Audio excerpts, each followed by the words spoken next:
የማይጠቅሙ መረጃዎችን አስወግድ ይላል። የመረጃ ብዛት ለውጥ ወይም እድገት አይሆንም የሚባለው ግትር መሆን ጉዳቱ ከጥቅሙ ይበልጣል ማለት ነው።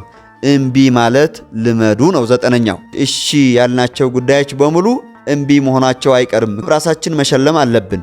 በስመ አብ ወወልድ ወመንፈስ ቅዱስ አሐዱ አምላክ አሜን። ሰላም እግዚአብሔር ከሁላችን ጋር ይሁን። ውድ የጳዚዮን ሚዲያ ተከታታዮች ስለ ስኬታማ የጊዜ አጠቃቀም ባለፈው በክፍል 2 እና ክፍል 3 6ቱን ስለ ስኬታማ የጊዜ አጠቃቀም ነጥቦችን አይተናል።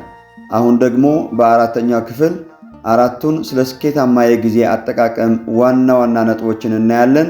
ሳብስክራይብ እያደረጋችሁ እንድትከታተሉ በአክብሮት እንጋብዛለን። 7ኛው የማይጠቅሙ መረጃዎችን አስወግድ ይላል። ይህ ማለት በመሰረቱ የማይጠቅም መረጃ የለም፣ ካልጠቀምም መረጃ አይባልም። ነገር ግን በብዙ ኃላፊነቶች ተወጥሮ በጊዜ ገደብ ውስጥ ሲሮጥ ወጪና ገቢን ማየት ግድ ይላል። ስለዚህም በጣም ብዙ ጊዜ ወስደው ጥቅማቸውን ግን እምብዛም የሆኑ መረጃዎች ላይ ጊዜ ማባከን የለብንም ማለት ነው። ለምሳሌ አንድ የአገልግሎት ክፍል ውስጥ የተመደበ አባል ስለ ክፍሉ ለማወቅ የክፍሉን ፋይል ሙሉ ከመመልከት የክፍሉን ኃላፊ ለ1 ሰዓት በአጋው እየጠየቀው ቢረዳ እጅግ በጣም ብዙ ጊዜ መቆጠብና ቶሎ ወደ ተግባር መግባት ይችላል። ሁሌም ቢሆን ጊዜ ያለፈባቸውና እኛን የማይመለከቱ መረጃዎች ወረቀትም ላይ ሆኑ ኮምፒውተር ላይ ተሰብስቦ ሊቀመጡ ወይም ሊወገዱ ይገባል። የተዝረከረከ መሳቢያ፣ ፋይል፣ ጠረጴዛ፣ ዲስክቶፕ፣ የኪስና የእጅ ቦርሳዎች የሥራ መንፈስን በመግደል ጊዜን ያባከኑ እንደሆነ እንጂ መጥተው አገልግሎት ሊሰጡ ብዙም አይታይም። ስለሆነም ነው የመረጃ ብዛት ለውጥ ወይም እድገት አይሆንም የሚባለው። ስለዚህም የምንሰራባቸው ዕውቀቶችና መረጃዎችን በአንድ አጀንዳ ወይም ፋይል ወይም ቦርሳ ወይም ተመሳሳይ ነገር ይዘን በመንቀሳቀስ ዝርክርክነት ማስቀረት ይኖርብናል ማለት ነው። 8ኛው ክፍተቶችን ማገናዘብ ይላል።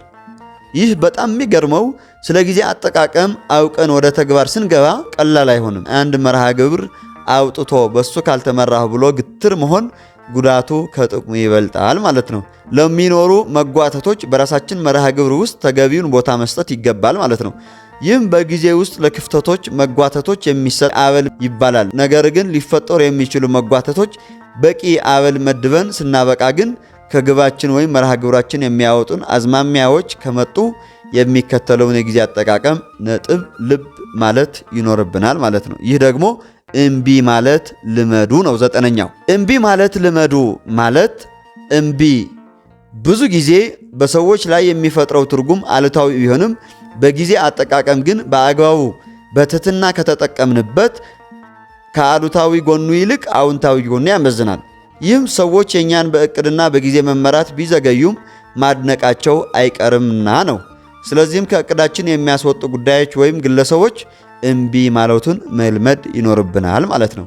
ሆኖም እኛ እንኳን እምቢ ማለት ከብዶን በይሉኝታ እሺ እያልን በተመሳሳይ ጊዜ መርሃ ግብር ብንይዝ በአንድ ጊዜ ከአንድ ቦታ ውጪ መገኘት አንችልምና ሌሎች እሺ ያልናቸው ጉዳዮች በሙሉ እምቢ መሆናቸው አይቀርም፣ ምክንያቱም የተፈጥሮ ሕግ ነውና ነው። 10ኛውና የመጨረሻው ራስን መፈተሽና መሸለም ነው። ይህ ማለት የጊዜ መስፈርቶች ቅጽበት፣ ሰከንድ፣ ደቂቃ፣ ሰዓት፣ ቀናት፣ ሳምንታት፣ ዓመታት ሲጀምሩና ሲያልቁ ቆም ብለን የሄድነውን አይተን ደካማ ጎናችን ወቅሰን ጠንካራ ጎናችንን አበርትተን በቀጣይ በአዲስ ብርታትና መንፈስ ሕይወታችንን እንድንመራ ነው።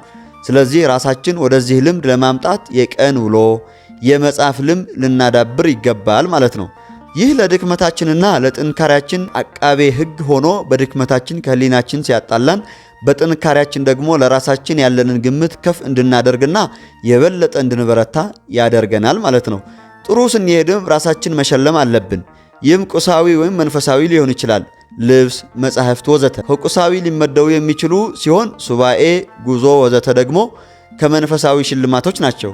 ዋናው ነገር ግን ስራና ኃላፊነትን የመወጣት ሩጫ ገታ አድርገን ለራሳችን ጊዜ ሰጥተን ሐሳብ ሳናበዛ የምናርፍበት ዘዴ ሁሉ ሽልማት ነው ማለት ይቻላል። ይቀጥላል። ይቆየን።